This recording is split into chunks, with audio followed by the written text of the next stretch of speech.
ارم محمد لاہور سے پوچھتی ہیں، انبیاء کی توہین پر اسلام میں کیا سزا ہے؟ رسول اللہ صلی اللہ علیہ وسلم کی توہین پر سزائے موت ہے، کسی اور نبی کی توہین پر شریعت میں کیا سزا ہے؟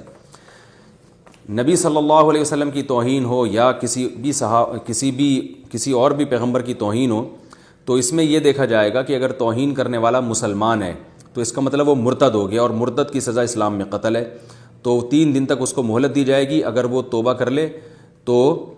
اس کو جو ہے وہ معاف کر دیا جائے گا، اور اگر وہ توبہ نہیں کرتا تو اس کا سر قلم کر دیا جائے گا۔ اور اگر غیر مسلم توہین کرتا ہے تو نبی صلی اللہ علیہ وسلم کی سیرت میں پھر قتل کرنا بھی ثابت ہے، معاف کرنا بھی ثابت ہے، دونوں چیزیں ثابت ہیں۔ تو ایسی چیز جس میں اسلام نے ہمیں آپشن دیا ہے، اس میں پھر حکومت کو اختیار ہے کہ وہ قانون سازی کرے زمانے کو اور حقائق کو سامنے رکھ کر۔ تو حکومت کو یہ بھی اختیار ہے کہ توہین رسالت، چاہے وہ نبی صلی اللہ علیہ وسلم کی توہین ہو یا کسی اور پیغمبر کی، اس کی توہین پر حکومت کو یہ اختیار ہے کہ وہ قتل بھی سزا رکھ سکتی ہے، تعزیر بھی رکھ سکتی ہے۔ تو یہ ساری چیزیں مفوض الی الحکام ہیں، یعنی حکام کی طرف ہیں۔ تو چونکہ پاکستان ایک اسلامی کنٹری ہے، تو اس وقت موجودہ حالات کو دیکھتے ہوئے جنرل ضیاء کے دور میں علماء نے حکومت کو یہ تجویز دی تھی کہ اس کی سزا قتل رکھی جائے توہین رسالت کے مرتکب کی، کیونکہ اس وقت الیکٹرانک میڈیا اتنا آزاد ہو گیا اور اسلام دشمن تحریکیں اتنی زور پر ہیں کہ اگر اس معاملے میں لچک دکھائی گئی تو نبی صلی اللہ علیہ وسلم کی عزت پھر محفوظ نہیں رہ سکتی ہمارے ملکوں میں، اور دنیا میں بھی ایسا ہی ہے۔ تو اس لیے آپ صلی اللہ علیہ وسلم کی ناموس کی حفاظت کے لیے پھر یہ قانون بنایا گیا کہ اس کی بہت سخت سزا رکھی جائے، ورنہ اس کو کنٹرول کرنا ممکن نہیں ہوگا۔ تو وہ سزا یہ تجویز کی گئی کہ آپ صلی اللہ علیہ وسلم کی توہین کے مرتکب کو قتل کیا جائے، اور الحمدللہ یہ قانون پاس ہوا اور تاحال باقی ہے، اور یہی قانون اس زمانے کے لحاظ سے بالکل ٹھیک ہے۔ تو جب حکومت کسی بھی قانون کا حصہ بنا دیتی ہے اور شریعت نے اس کی اجازت بھی دی ہو، تو شریعت اس کے اگینسٹ نہ ہو،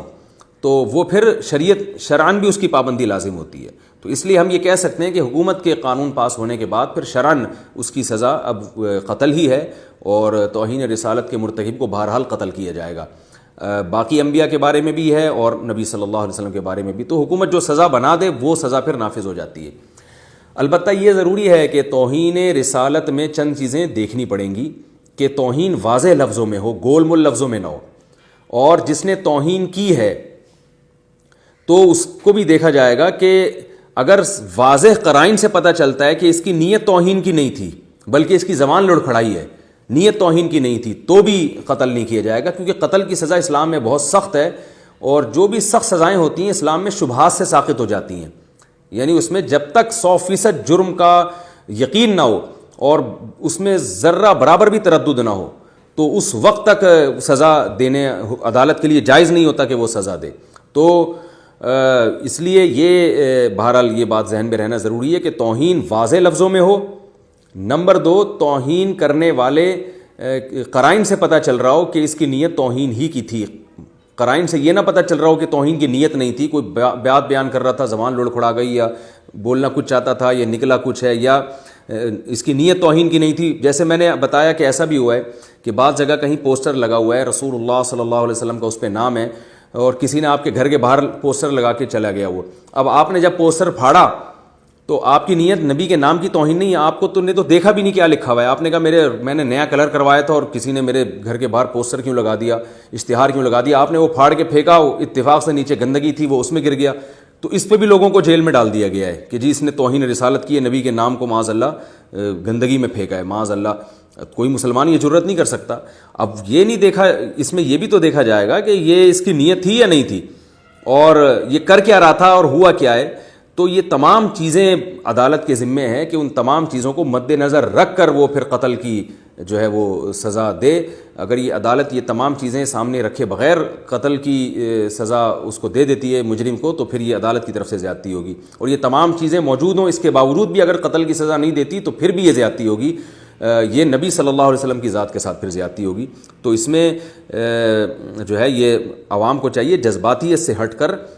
زمینی حقائق کو دیکھتے ہوئے اور اسلام کے اصل حکم کو دیکھتے ہوئے فیصلہ کیا کریں، کیونکہ آج کل یہ مسئلہ اتنا زیادہ اس میں لوگ جذباتی ہو جاتے ہیں کہ بعض دفعہ بے گناہ لوگ بھی جیلوں میں چلے جاتے ہیں، اور ایسے لوگ ہیں، وہ بیچارہ کوئی پوسٹر پھاڑ رہا تھا، اس کی نیت نہیں تھی، اس کو پتہ ہی نہیں تھا اس میں لکھا ہوا کیا ہے، اس کو جناب توہین رسالت کے کیس میں اندر کر دیا۔ پھر لوگ اتنے جذباتی ہو جاتے ہیں کہ جب تھانے جاتے ہیں نا لوگوں کا، ایک 10-15 لوگ چلے گئے تھانے کے، اس نے توہین کی ہے، تو ایس ایچ او بھی وہ بھی تفتیش کرنا اس کے لیے بھی مشکل ہوتا ہے، کیونکہ اگر وہ ایف آئی آر نہ کاٹے تو اس کے خلاف پھر لوگ اس کو مار پیٹ کا خطرہ ہوتا ہے۔ تو جذباتیت سے ہٹ کر نا ہمیں گراؤنڈ ریئلٹی کو سامنے رکھ کر اور شریعت کے اصل حکم کو سامنے رکھ کر ٹھنڈے مزاج سے فیصلہ کرنا چاہیے۔ اگر واقعی توہین ہوئی ہے اس میں دوسرا پہلو نکلتا ہی نہیں ہے، اور توہین کرنے والے کی یہ بھی ہمیں کوئی ایسے واضح قرائن نہیں ہے ملتے کہ اس کی نیت کیا تھی، تو پھر یقیناً اس کو قتل کیا جائے گا۔ عدالت جو ہے وہ پر لازم ہے کہ اس کے قتل کا فیصلہ کرے۔